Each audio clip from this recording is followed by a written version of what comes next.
Advance on the Gruely Crew Sports Network. Survive and Advance is brought to you by Replenishing Care Technologies, the future of sports medicine. To find out more about Replenishing Care, go to the top of the Gruely Truth page, click on Replenishing Care. It'll take you to all the products. I highly recommend them. And I am your co-host for Survive and Advance, Mike Goodpaster. Right now, I'd like to welcome in my other co-host, a member of the 1981 national champion Indiana Hoosiers, played for Bob Knight, beat North Carolina. Help me welcome to the show, Steve Risley. How you doing, Steve? Fine, Mike. Good morning. How you doing this fine, beautiful Monday morning? Oh, I'm always doing great. It's pouring down rain and 55 degrees in Indiana. I'm sure it's probably about like that in L.A., right? Right now it's probably about 78 degrees, sunny, not a cloud in the sky. Just another normal day in paradise. You're going to have to let me move from my trailer park to your bathroom.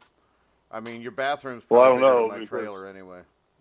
My wife's been on the 405 since 7 o'clock this morning trying to get about 30 miles down the road, so I don't know that you want to trade.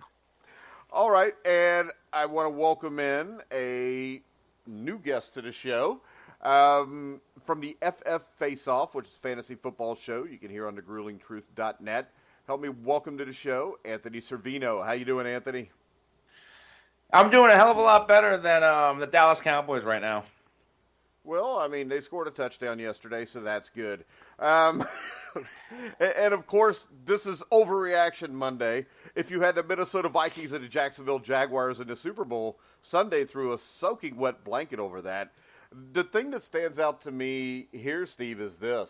There's only like two or three 0-3 teams, 2 or 3 3-0 teams. This is a league where 25 of the teams, I think, are 1-2 or 2-1, and this is what the NFL wants. They want parity. Yeah, no doubt. I mean, it keeps everybody in it. It keeps everybody wanting to go to games or watch it on TV. I still have hopes that the Colts can make the playoffs at 1-2. I mean, it's doubtful, but being 1-2 versus 0-3, there's still a chance. And you look at their division, and it's a weak division anyway. And, you keep hope. So I'm going to keep interested. I'm going to keep trying to watch the games. I'm going to, contemplate going to a game if I live in Indianapolis. Yeah, I think it's exactly what the NFL wants, is to keep it as everybody near 500 as possible, with a few outlier teams that they can highlight, like the Rams or, like Tampa Bay right now, who's hot, or Kansas City. But I think parity is what any professional sports league wants. They want fair balance. So on any given Sunday, anybody can win.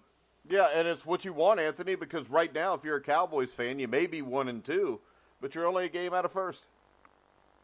Absolutely, and you can make the case, at least for the NFC East, that the Eagles should be 0-3. They played an anemic Falcons offense in week 1.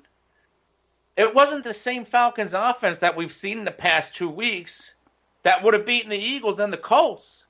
They had multiple opportunities to put that game away. And my biggest takeaway from the Eagles-Colts game yesterday is that the Indianapolis Colts, they pulled Andrew Luck for the final play of the game, which was a Hail Mary for Jacoby Brissett. And it comes to mind, are they concerned with Andrew Luck's strength? All right, Steve, you want to take that? You're a Colts fan.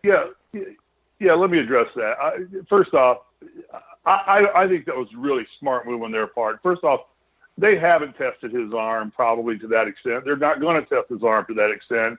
They don't have to, and I certainly wouldn't do it on a Hail Mary bomb for 55, 60 yards in a situation like that. When it's a low percentage thing for them to win the game with it. I think nobody knows how severe his arm was hurt, how healed he is. He certainly seems to have good zip on the ball and everything else he's throwing. He is not throwing a lot of long balls. I think we looked last week and he had not completed a pass play of over 40 yards yet. So they are, protecting it a little bit, but I wouldn't get over. Everybody jumped all over that on the news media on Twitter about him not being pulled to throw that long ball. I don't see that as anything more than, if I had to run a 100-yard dash, I probably would pull Aaron Rodgers out right now and not let him run that either. Why test it and why push it for a low percentage play like that? not knowing whether it's fully healed, fully healthy, or it can withstand that kind of strength, that kind of pressure anymore. So I wouldn't make a lot about that at all. Anthony? I'm still going to err on the side of caution and have a little concern. But you got to remember this also. There's not many pass routes that are 55 yards down the field in the NFL. No. This team, the Colts, are a team that could easily be 3-0 right now. They fumbled away the game against the Bengals in Week 1. They dominated the Redskins in Washington, and we watched the Redskins, hand it to Green Bay yesterday. And then they go to Philadelphia, the defending world champions. And say what you want about Philly, I think you also got to say this. When you talk about an anemic Atlanta offense, that anemic Atlanta offense has not been anemic the last 2 weeks. It was only anemic when it played against Philadelphia. So maybe that was more of Philadelphia's defense is just that good, Anthony. Oh, I agree, and I also kind of have a feeling that the Eagles have the Falcons' number, dating back to last season in the playoffs and in the regular season. Yeah, but man, when you look at it, they probably have their number just because they're a better all-around football team too, though. The Falcons, if you want to jump to them real quick, they lost, I believe, Ricardo Allen. He is another key player that the Falcons lost for the season. That was announced today. They already lost Keanu O'Neal. They already are without Devonta Freeman for who knows how long. But Calvin Ridley, he's coming out. That was his coming out party. He has 4 touchdowns in the past 2 games, and you also have Julio Jones and Mohamed Sanu. I think Calvin Ridley is going to ultimately save Steve Sarkisian's job. Well, I think this, though, the question with them is, can you go to a Super Bowl by having to outscore everybody?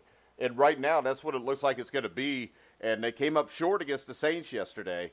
And next week they play the Bengals. They're probably going to have to score in the 30s to win that game again. At least if A.J. Green's healthy, they will. So my question with Atlanta is, we watched the San Diego Chargers do this in the early 80s, but they never could get over the hump because you got to play defense at some point. And with those injuries, I just think Atlanta, in the end, is going to come up short. I agree.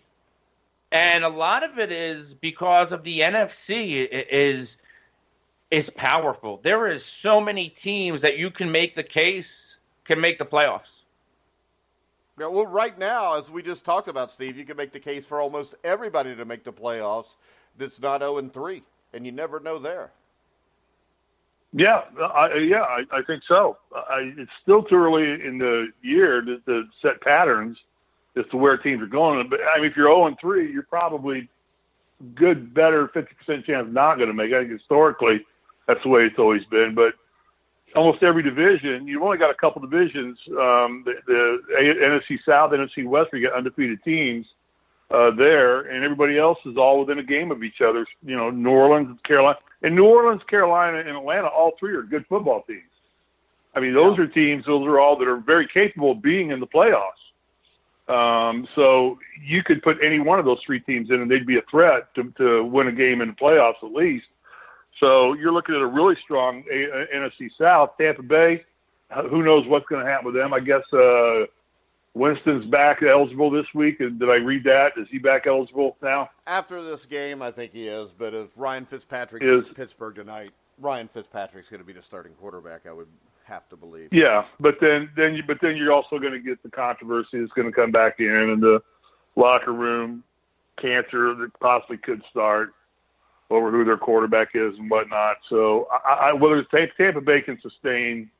I actually still see them in that division as the weakest team in that division for the long haul. They're the ones with the best opportunity to fall the farthest, I think.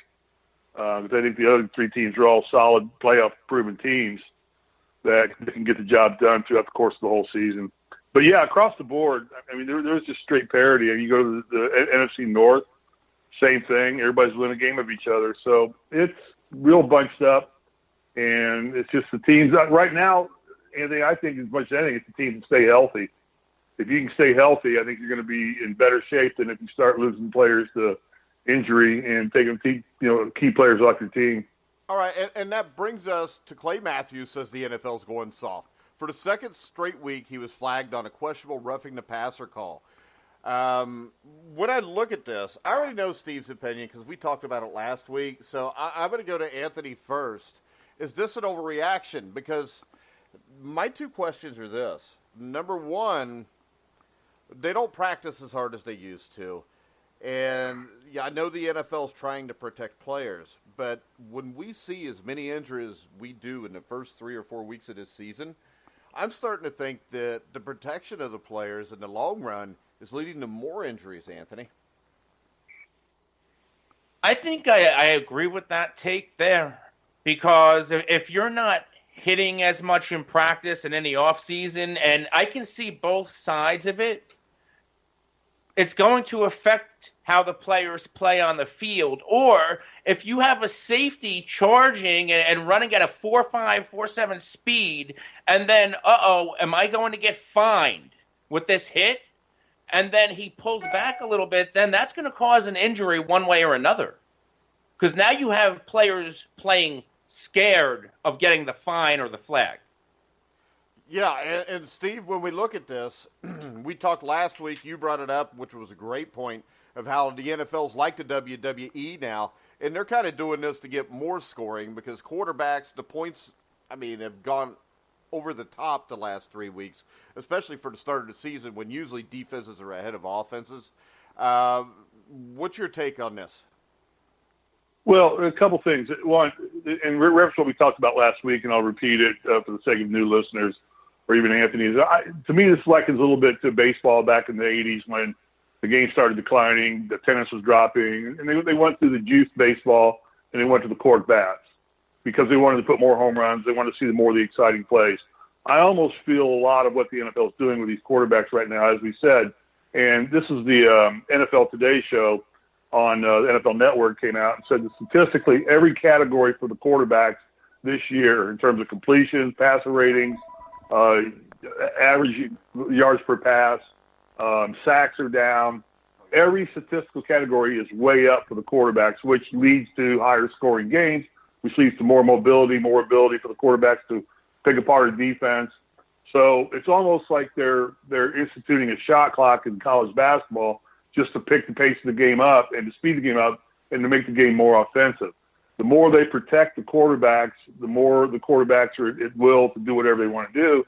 And you give a good quarterback enough time in the back there, he's going to pick apart any defense, no matter how good your defense is. If you let him stand back there and wait for a receiver to get open, because one will eventually get open. So I think that may be an underhanded way of them kind of using their version of the juice baseball and the cork bat to bring up ratings, to make games more exciting, because everybody wants to watch a 45-43 game as opposed to a 7-3 game. Obviously, once the defensive battle games get boring, you don't pay a lot of attention to it. So I think that's part of the process. My wife had a good idea, and we were watching yesterday, and she goes, the way things are going, why don't we just put flags on the quarterbacks and just have the quarterback just be flag football? You grab his flag, drop it, and that's where he's down. And there's almost to the point where you're getting to that. Now, in the other part, I was listening to Tony Dungy and the guys on Football America talk last night, and they brought in a rules official regarding the rule in the Clay Matthews situation. And they said, according to the rule as it sets, what he's doing is illegal. Now, but they prefaced it by saying, they followed up by saying, that rule's got to be changed because that rule makes it virtually impossible to tackle a quarterback. But he said, the way the rule is defined in the rule book, how Clay Matthews is hitting him is illegal. And they took you through it, and they showed it in slow motion, and they went through the whole process. But then they all agreed that the problem is that rule simply has to be changed, that they have to be able to take a full front shot at the quarterback and hit if they're within the confines of, releasing the ball and dropping body weight on a quarterback when you're coming at him, barreling at him. I mean, like you said, Mike, we talked about this a little bit earlier too, by trying to avoid that, you may end up hurting yourself because now you're throwing yourself onto the ground, risking an injury to yourself as opposed to just making a clean hit on the quarterback. So it seems the rule is legit, but it's a very flawed rule. and creating havoc for the guys like Clay Matthews and those defensive players. All right, guys. Go ahead, Anthony. I was going to say, coming from a fantasy football guy, I've never seen anything like this. Roughly half the league, and I just did a little bit of work on the calculator, roughly half the quarterbacks in the league, 16 of them are on pace for 4,000 yards passing, and it's week 3. We already have a Drew Brees who's almost at 1,100 yards passing. We have 4 quarterbacks with over 900 yards and 5 with over 800 yards. And forget about the touchdowns. You talk about the quarterbacks in the NFC South alone. You have Ryan Fitzpatrick with 8, and he hasn't even played his 3rd game yet. You have Matt Ryan with 7 passing, 2 rushing. You have Cam Newton with 5 passing, 3 rushing. Touchdowns are coming at a premium. And how about Patrick Mahomes with 13? And he's a rookie, basically. Right. I've never seen production like this from a quarterback. Yeah, but you know this, in the past, if you were a rookie and you were facing, your first couple games, they're going to blitz the crap out of you and they're going to beat the hell out of you. But now he doesn't have to worry about that because these guys have got to lay him down on the ground gently if they do sack him. What we're going to start doing on Mondays, and Anthony, if you want to come in with us every Monday, we're going to have Overreaction Monday because from Sunday at 4 o'clock to about Tuesday at 8 o'clock, I get Twitter messages and we get tweets from fans of different teams that are freaking out. And if you want, you can tag us at Grueling Truth if you want to watch or ask the question, or you can go on our Twitter page and send us a message. But here's some questions, and the first one's a Dallas Cowboy question. The Dallas Cowboys need to look for a quarterback in next year's draft? ? Is this an overreaction, Anthony? I don't think so. And coming from a Cowboys fan, and I try to be as unbiased as possible, I said it in the preseason, this is going to be a big year for Dak Prescott. This is going to be a make-or-break year for Dak Prescott. Because we all know how Jerry Jones is. And, to me, I don't know how Jason Garrett can keep his job right now. Well, because he does what Jerry Jones wants. That's it. That's why he keeps his job. Jerry Jones is in the Hall of Fame, and they should just shut the Hall of Fame down because that guy's in there. Because the only thing he's done is he did great at the start by hiring Jimmy Johnson, then he fired him, and that was it. I think Dak Prescott's a big-time quarterback. I think you've got to give him something to throw to. You took away his Jason Witten, Des Bryant. Now he's got 2 or 3 guys that are number 2 or 3 guys. And I'll tell you, the biggest problem with Dak Prescott is the same problem that Andy Dalton had for a couple years, and that's Paul Alexander is the worst offensive line coach in football, and your offensive line has progressively gotten worse. You guys have not addressed it in the draft, so it takes more than a quarterback to win. And Dak Prescott is not Drew Brees, Aaron Rodgers. There's only 3 or 4 guys in the world that can win with whoever you put out there to catch the ball for him.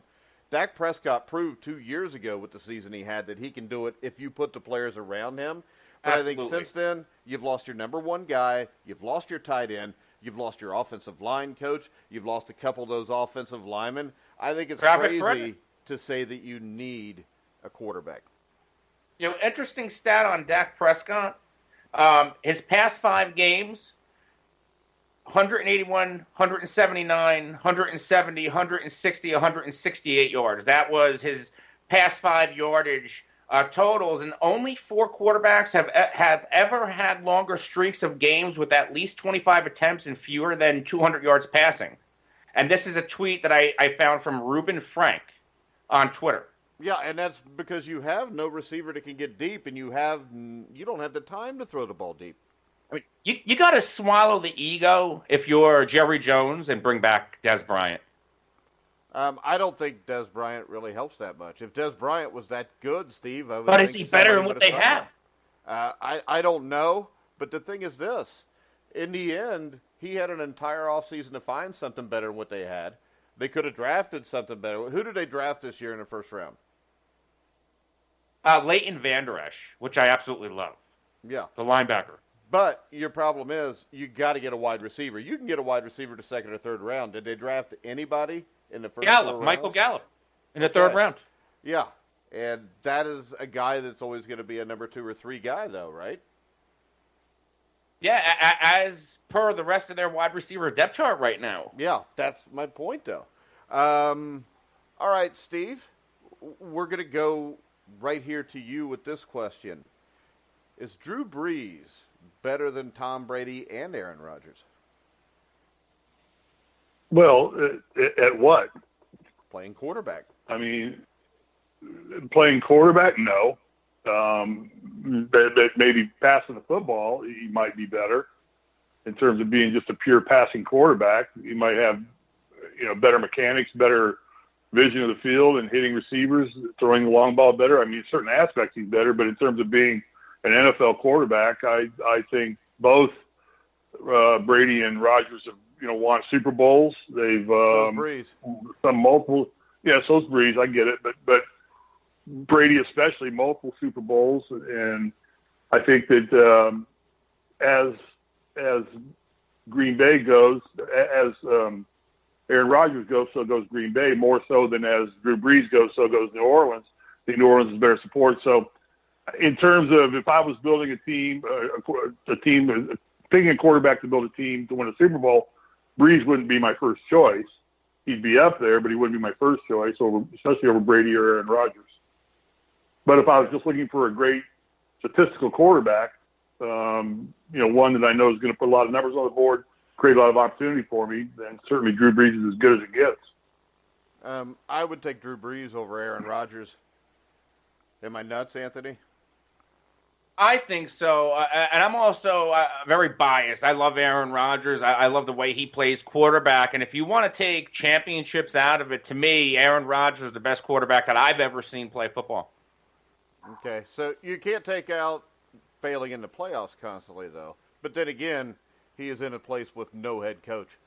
I mean, you can blame that on the front office. That's what I'm saying. But and I've made the case that, Aaron Rodgers, he's won the early Super Bowl and hasn't done anything since. That they've wasted the best that we've seen out of Aaron Rodgers, just like what's going on with Russell Wilson in Seattle. But I think it's also what the Saints did with Drew Brees, because you didn't see the last year where they go about trying to get him a running game and a defense. Kind of like the Colts, Steve, with Peyton Manning. I mean, they never built a defense that was good enough to compete with the Patriots. Yeah. But I agree with Anthony a little bit there. I think that Rodgers' best days are behind him. I don't think he'll ever put another team in the Super Bowl. I think he's gone too far past into his career. He's still great, and he probably is one of the best of all time ever to play. But I just don't see the Packers rebuilding a team strong enough in a time frame that he's still going to be great that will allow him to get back there anymore. Well, I think we've seen the best of him. You've seen a lot of injuries from him, too, over the last few years. And usually, once that starts, it continues. Yes.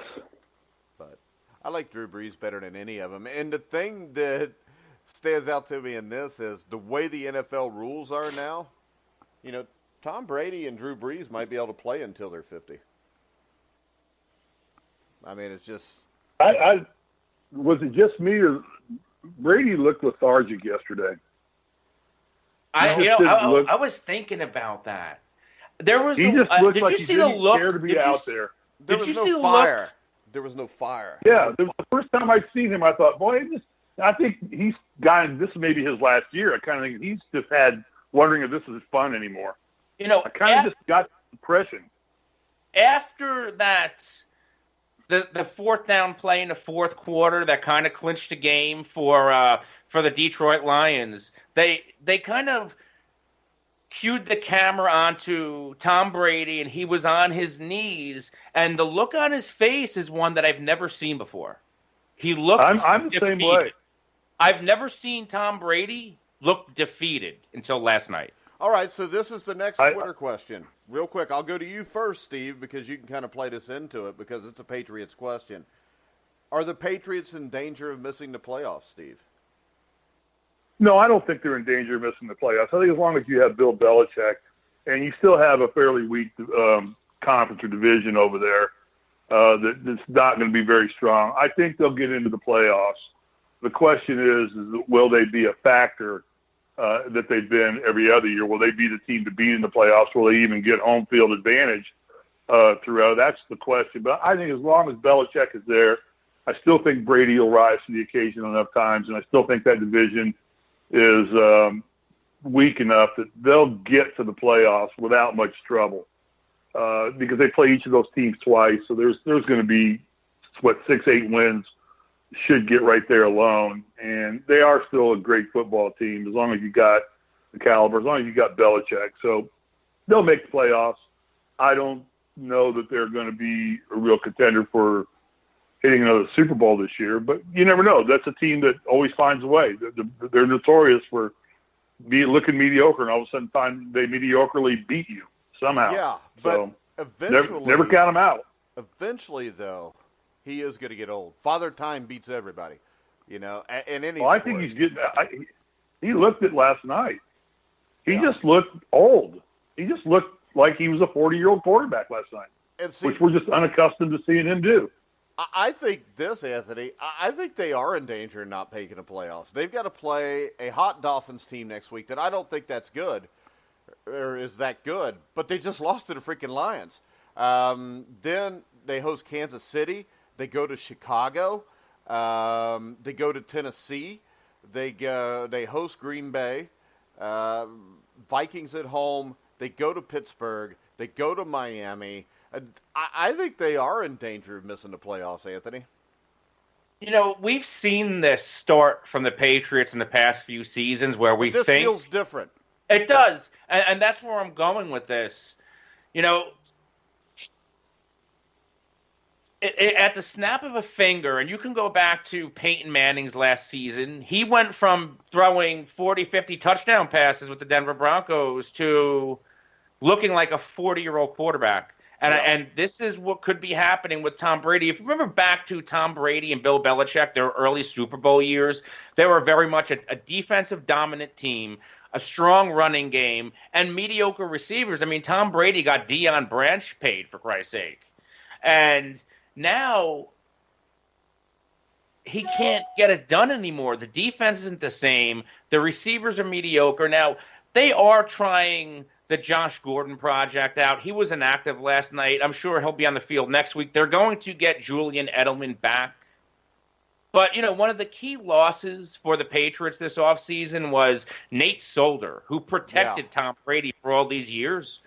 That could be detrimental. And you want to bring up the Miami Dolphins. Everybody seemed to bury the Dolphins. And in my preseason prediction show, I predicted the Dolphins to be a dark horse playoff team. Because the last time we saw Ryan Tannehill, he was leading the Dolphins to the playoffs. And it seemed like Tannehill is picking up right where he left off. And the most underrated aspect about this Miami Dolphins team is their secondary.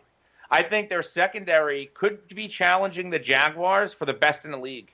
I mean, Xavier Howard, Minka Fitzpatrick, Rashad Jones, Bobby McLean, they're players. They're legit but players. They also have not beat. I mean, the Titans are a decent team, but you got to remember the year they made the playoffs, they didn't beat a team with a record above 500. So I'm gonna roll with the Dolphins. It's fine because this is a league where most of the teams are under 500. So Ryan Tannehill, in 3 games, 3 wins, he has yet to attempt, in a passing league, in a point-scoring league, he has yet to attempt more than 28 passes in a game. Yeah, and that they brings win ugly. They win ugly. Yeah, and that's fine because another team that's doing that right now are the Tennessee Titans, who could easily be 3-0. They lost that 10-hour game against the Dolphins earlier in the season. But when you look at this team, the question is Mike Vrabel the front runner for Coach of the Year? I'll start off with you, Anthony.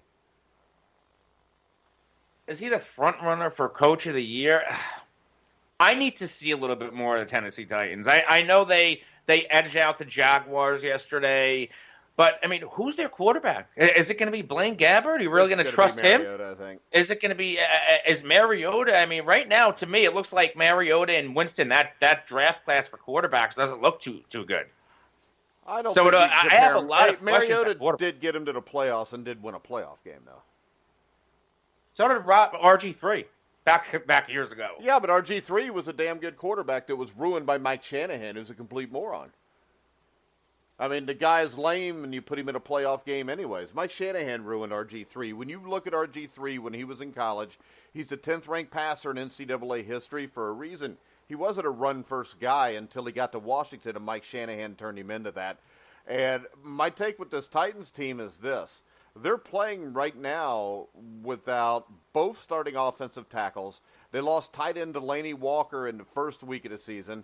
They don't look like a good team when you watch them, but they're 2-1. And I think Mike Vrabel's done a great job. I think it's way too early to talk about who would be the coach of the year. But I also think it's really unfair to Marcus Mariota to compare him to Jameis Winston, because Mariota, I think, has played more consistently than Winston. Plus, he's not a thug. When you bring up, we were just talking about the old Patriots and how they won football games and championships. It almost looks like Mike Vrabel took that identity with the Titans and he's winning with it. Yeah. And he's one of the few guys to leave Belichick and do that, which leads us to this then. We trashed Matt Patricia a couple weeks ago, Steve, for his team looking completely unprepared against the New York Jets. But now, I mean, they came out, they almost had to come back and beat the 49ers, came up a little bit short. And then last night, they dominated the New England Patriots. Were we too quick to, jump on Matt Patricia there? Well, it looked like it after last night, but then again, I don't know how much of that contributing was the Patriots contributing to that view either. Yeah, I mean, they were a lot more fun to watch last night than they were the week before. So maybe we were a little too quick to jump on them, but I don't expect that the Lions are going to be in the playoffs this year. I think they got hot on a night when they caught the Patriots not hot and really an off night by Brady, and I think they capitalized on it nicely. But I definitely think he elevated his coaching ability up in my eyes than what I saw in the first 2 weeks running, no doubt. All right, so here's the next Twitter question: are the Bears? Here's the question I had. All these guys coming out of Belichick's camp, do they know Belichick's system, and do they know how to counter punch it? Well, they know it, but no, I don't think any of these guys have ever beat him before until last night. No, Bill O'Brien has historically struggled against Bill Belichick in Houston. Yeah. But I also think they were talking about. Go ahead. No, well, they were talking about Frank Rice coming from the Eagles organization, having such luck offensively, staying in the game with Philadelphia yesterday. Yeah, but I think a lot of that is Frank Reich was actually allowed to call the offense, maybe. I mean, I don't know how much. I'm pretty sure that Bill Belichick approves anything that is called into the game offensively or defensively. Just my guess. And I think that's why guys like Romeo Crennel and the fat white dude, what's his name, Charlie Weiss, failed so miserably as head coaches. Well, he is. He's a fat white dude. And you got the fat black dude. So there you go. My next question is this from Twitter. The Bears are the favorites to win the NFC North. Is that a overreaction, Steve? Yes. I don't think it is. They're not offensively strong enough to win that division. Defensively, they're looking good. They're fun to watch defensively, but you're still banking a lot on the hype of one player. And I know they're better defense than Khalil Mack. I get that. But I think there's a lot of hype going on with the Bears right now on the trade they got off that deal from Oakland and how stupid Oakland looked for trading him. I don't think that the Bears are going to be consistent offensively to be able to make a solid run into the playoffs or win that division. Minnesota's too good. Green Bay's a team that always finds ways to win. And then if you have Detroit coming up and starting to play better as they did last night, they throw a whole new wrench into the works as well. So by not being a pushover team. So I think the Bears are the third best team in that division right now, and that's probably where they're going to end up. Well, all I know is Anthony, what's your take before I go off here? I'm at a wait and see. It's all on Mitchell Trubisky. What kind of quarterback is he? I mean, that's really what it is. I think the he sucks. running game, I don't love think Jordan he's very Howard. good. But I do think this, though. I think Matt Nagy's done a really good job designing plays to take advantage of Trubisky's strengths. And we've seen this. Saw it with Mark Sanchez and the Jets. They went to 2 championship games playing like that. The Bears, I think, are the best defense in the NFC North. I think the Vikings, there's a huge question mark with Kirk Cousins to me. We watched the Vikings get beat 27-6 by the Buffalo Bills yesterday. And that was at home. And their offense got completely shut down. We watched the Green Bay Packers go to Washington and get beat up by 2 touchdowns by a team that got beat up by double digits the week before with the Colts. And I just know this. In the NFL, you win games by playing defense and running the ball. The Bears have a solid offensive line. They have Jordan Howard, one of the best running backs in football, and they've got one of the best defenses in football. They may not have the quarterback, but, I mean, how many teams out there now have everything they need? The Rams, and that's about it. Anybody? Anthony? Steve? No, good point. But I like listen, Jordan Howard, I think he's extremely underrated. And what Nagy has brought, his biggest impact that he's made to the offense is exploiting Jordan Howard's receiving ability, because it seems like that was Jordan Howard's knock. He's a 2-down running back. He's taken off the field for Tarek Cohen. But right now, Jordan Howard has 10 receptions on the year. Yeah, and you want to keep a guy like that on the field. And my thing is this, Steve, it's not so much that I'm sold on the Bears, because I know that they are basically a one-dimensional team. They play defense, they run the ball. But the thing is this, when I watch Green Bay and Minnesota, I just don't see anything that stands out to me that says that, they're that good either. So I'm going to take the team that can play defense and run the ball. When you look at Green Bay, they can't play defense, they can't run the ball. Everything's on Aaron Rodgers' arm. And when you look at Minnesota, they're Minnesota. Minnesota is like Cincinnati and Buffalo. No matter what good happens, in the end, something bad's going to happen. The biggest knock on Kirk Cousins is, can he win the big game? Well, because he hasn't yet in his career. Yeah, but he hadn't got to play too many either. But that's my biggest knock with him. That's what worries me about him. I think right now the thought of Le'Veon Bell entering the Pittsburgh Steelers locker room at any time this season is almost laughable now. And I know ESPN's Adam Schefter reported that the Steelers are now listening to trade offers. That's the latest development in the story, trending towards a quick and looks like painless divorce. What do you guys think? Start with Steve. I think eventually he'll re-sign with Pittsburgh. I don't know that. I mean, I'm sure that people they're going to want a ton for him. You're probably looking at giving up 2 first-round draft picks, and that's if you can get him re-signed to a long-term contract. Who knows what he's thinking right now? And then he's going to be expensive, and he's not in football shape, so he's really not going to be really beneficial to you until 3 or 4 or 5 games down the road. I think at this point his value for this season is diminishing to anybody but Pittsburgh who can hang on to him. I saw some of the teams. I guess New England was a team that was mentioned, San Francisco, Tampa Bay. I think there were a couple other, mostly upper-level teams, playoff contending teams right now that would be interested in him. Because I sure thought he'd be a good fit for the Colts to go on with luck. But, I don't think they have the offensive line there. But I think he ends up staying with Pittsburgh somehow in the long run. I think he's gone. He's played his last down with the Pittsburgh Steelers. Yeah, I think both sides have moved on, at least mentally. Okay. They've been together for 10 weeks. He's not played.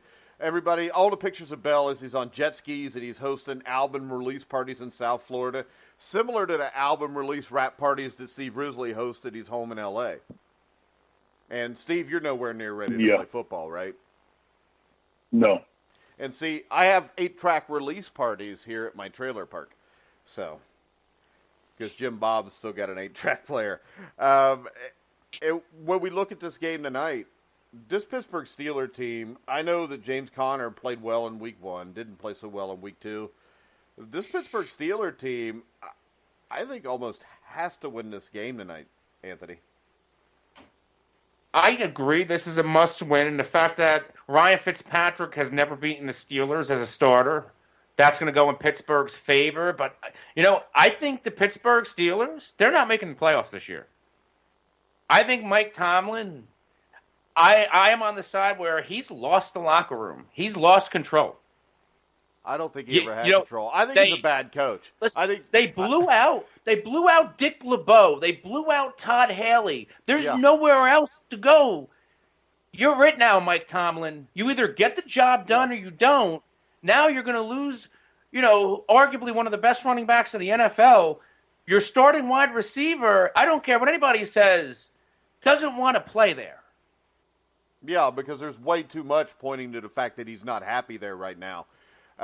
Steve, is this a must-win tonight for Pittsburgh? Oh, definitely.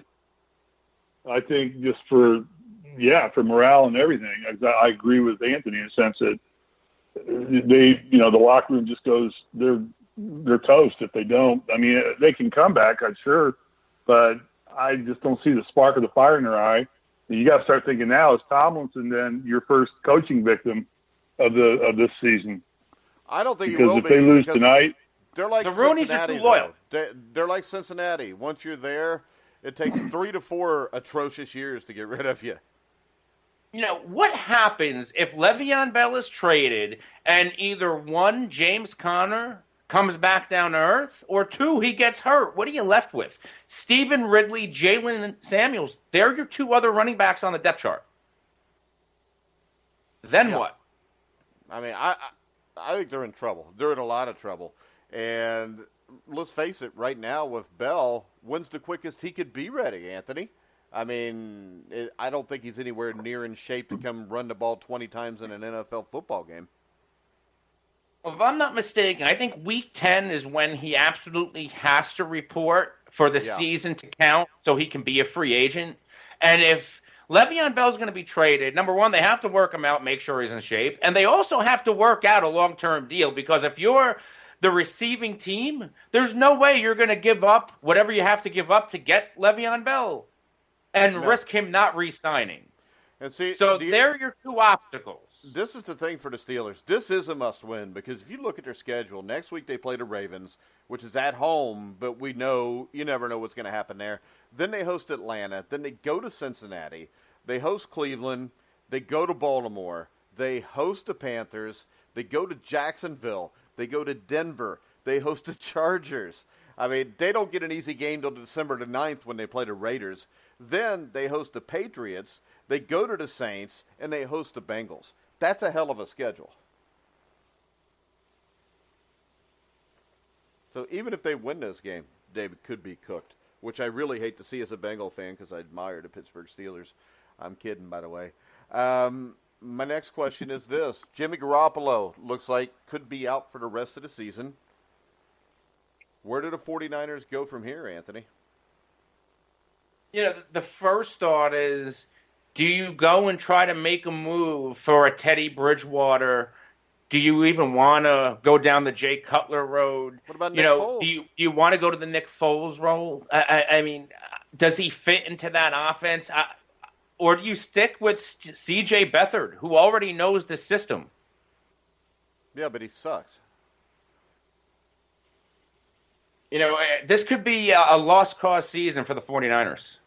Steve, what would you do if you're running the 49ers? Do you go out and try to get another quarterback? I tend to agree with Anthony a little bit. I think that they were putting a lot of their money and stock into Garoppolo to carry them and bring them into respectability. With him gone, I don't know that it's worth it to go out and spend the money and do something like that and just bring along your kid you've already got in your system that knows the system and go from there. I know we joked before we got on air about bringing Kaepernick back, but that isn't going to happen. I don't know who all is out there who's available that they would want to try and get to bring in that would make any difference. So I think that with him going down, I think they just washed their season for the most part in terms of any types of playoff hopes or anything of that nature at all. Yeah, They lost Jerick McKinnon, too. Yeah. In the preseason. So it seems like, if you believe in luck, it's not on the 49ers side. Yeah, and that's good. They had enough luck back in the 80s and 90s. The prudent thing for them to do now, if they do lose Garoppolo, would be think draft picks. Get a high draft order, draft situations where they can build that way. I just don't think there's a quarterback out there that's going to be able to elevate the team back to the level that Garoppolo was expected to do. And I think you may get a few more wins out than you hurt yourself in the draft. Right now, they're a team that needs to rebuild, needs to keep rebuilding. They've got a good, solid quarterback for the future. If you're the Cardinals, would you consider picking up the phone and say, hey, we have Sam Bradford? And you throw, but, what is Sam Bradford? I don't know. I know. And you're going to move that $20 million ridiculous contract? Yeah, but if you're the 49ers, are you going to take that ridiculous do you take it? Contract? Yeah, exactly. Because you already gave Jimmy G a ridiculous amount of money for a guy that had only started 6 or 7 NFL games. And really hadn't even started that many when they got him. He'd started 2, I think. Is Paxton Lynch? There's nothing out there. I know. They've already got a guy that's not any good. And why add another one? Well, they're going to have to add another guy that's not any good to back up the guy they got that's not any good. I can tell you, I don't know legally how you would do this, but there's multiple quarterbacks in the CFL that could make the 49ers a playoff team that are better than Jimmy Garoppolo. Guys like Mike Riley from the Edmonton Eskimos or Bo Levi Mitchell from the Calgary Stampeders. But I just throw that in for the hell of it, even though neither one of you probably watched the CFL. I don't. No.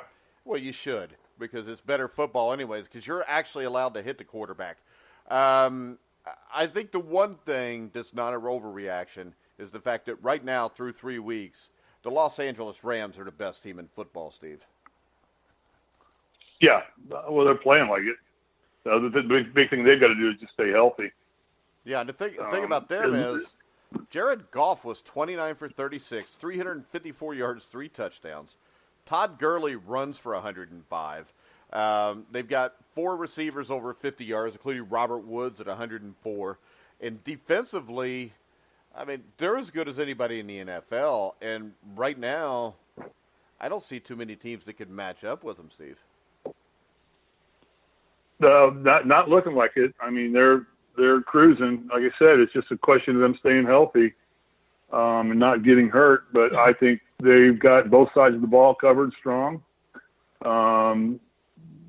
Defensive front's really good. Their offense is, well balanced between the run and the pass. You got good receiving. Yeah, they're what building through the draft and building through putting pieces of the puzzle together over time will get you. And that's where every team aspires to get to. They're there. The only thing they need to do is just take it one game at a time and not get hurt. All right. What's your opinion on the Rams, Anthony? It's not a surprise that they're the best team in the NFL. They I'm going to agree with you guys. They made all the right moves.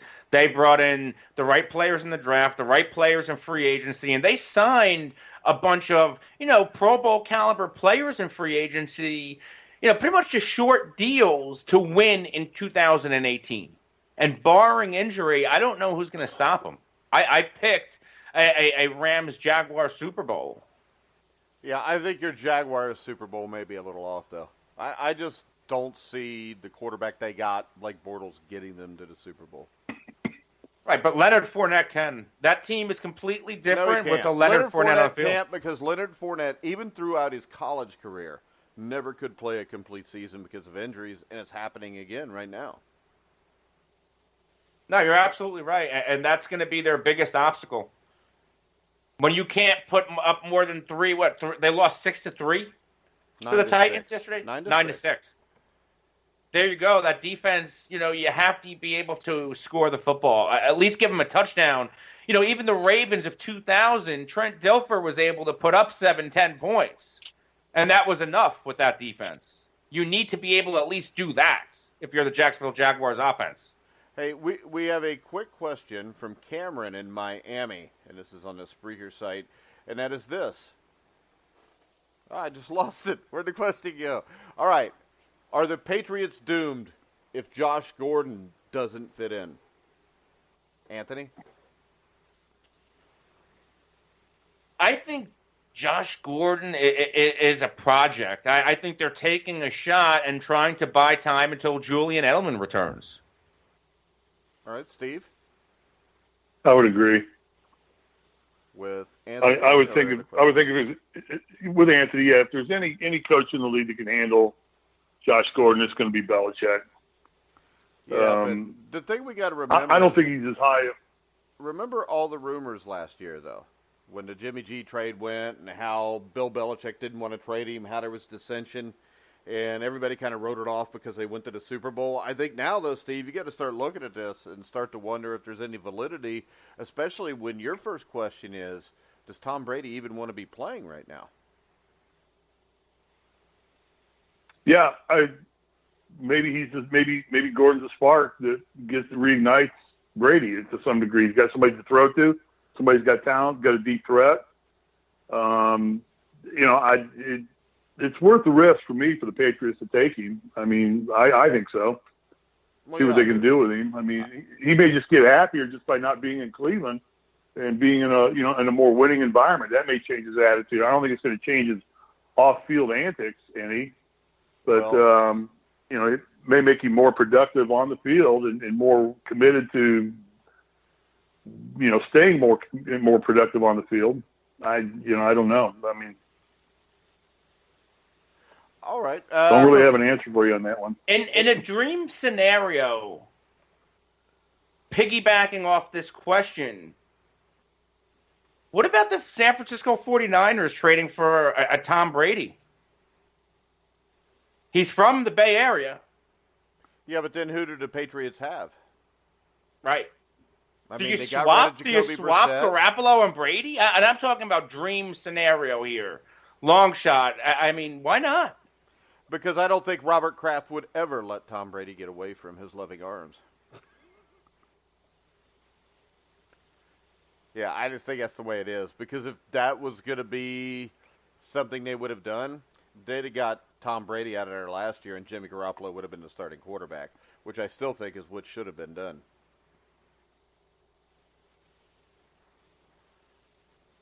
I agree. I think the Patriots set themselves back by retaining Brady and moving Garoppolo. Yeah. Because Garoppolo looks very much like the real deal. I don't know if he does yet. I mean, I didn't see much last year to tell me that he's the real deal. I mean, 7 touchdowns, 5 interceptions. They played one meaningful game against a team that needed to win at the Jaguars. They played no meaningful games for the 49ers. I like Garoppolo coming out. I just think that right now it's way too early to assume that he's that guy. But I don't think it's way too early to assume that 10 years from now, I'd rather have Jimmy Garoppolo than Tom Brady. Yeah.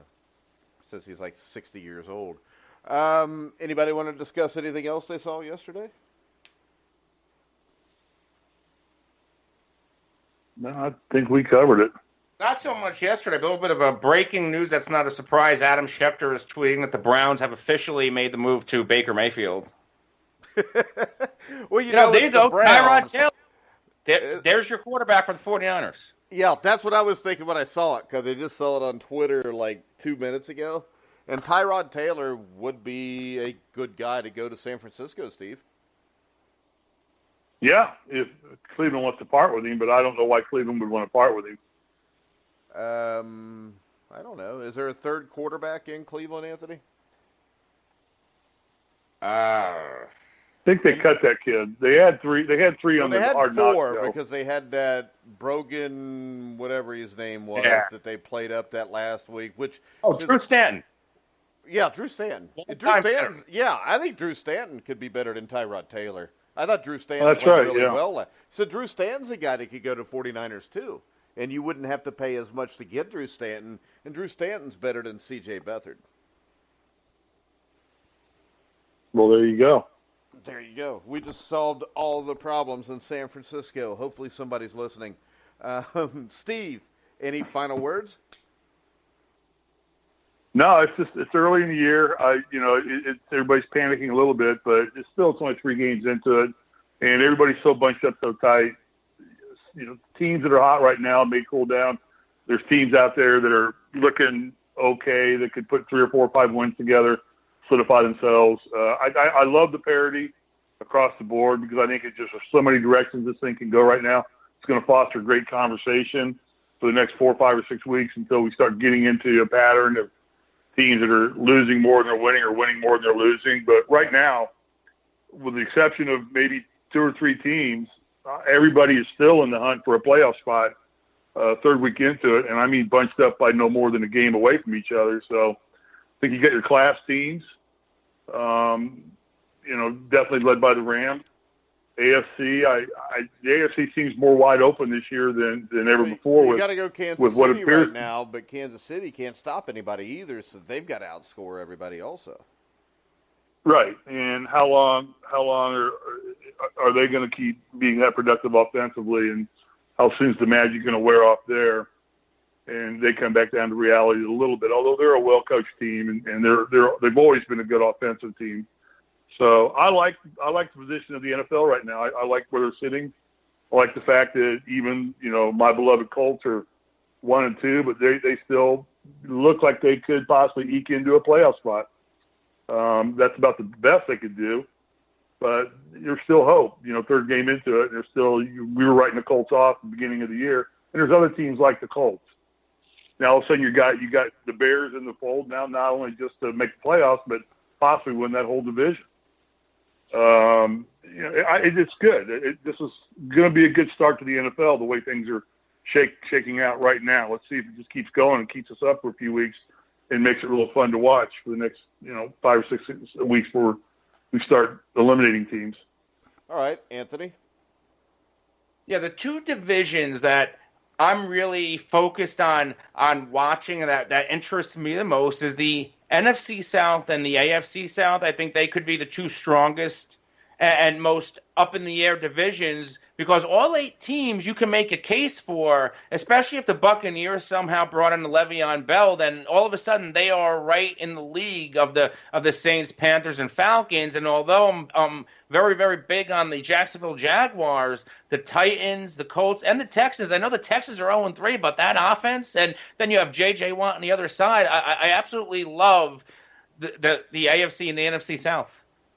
All right, guys, we're going to go ahead and wrap the show up. Remember, you can hear me and Steve every day, Monday through Friday, right around 1 o'clock Eastern on Survive in Advance. You can hear Anthony Cervino with Mike Hoff. I said his last name right, didn't I? Is it Hoff? Yes, you did.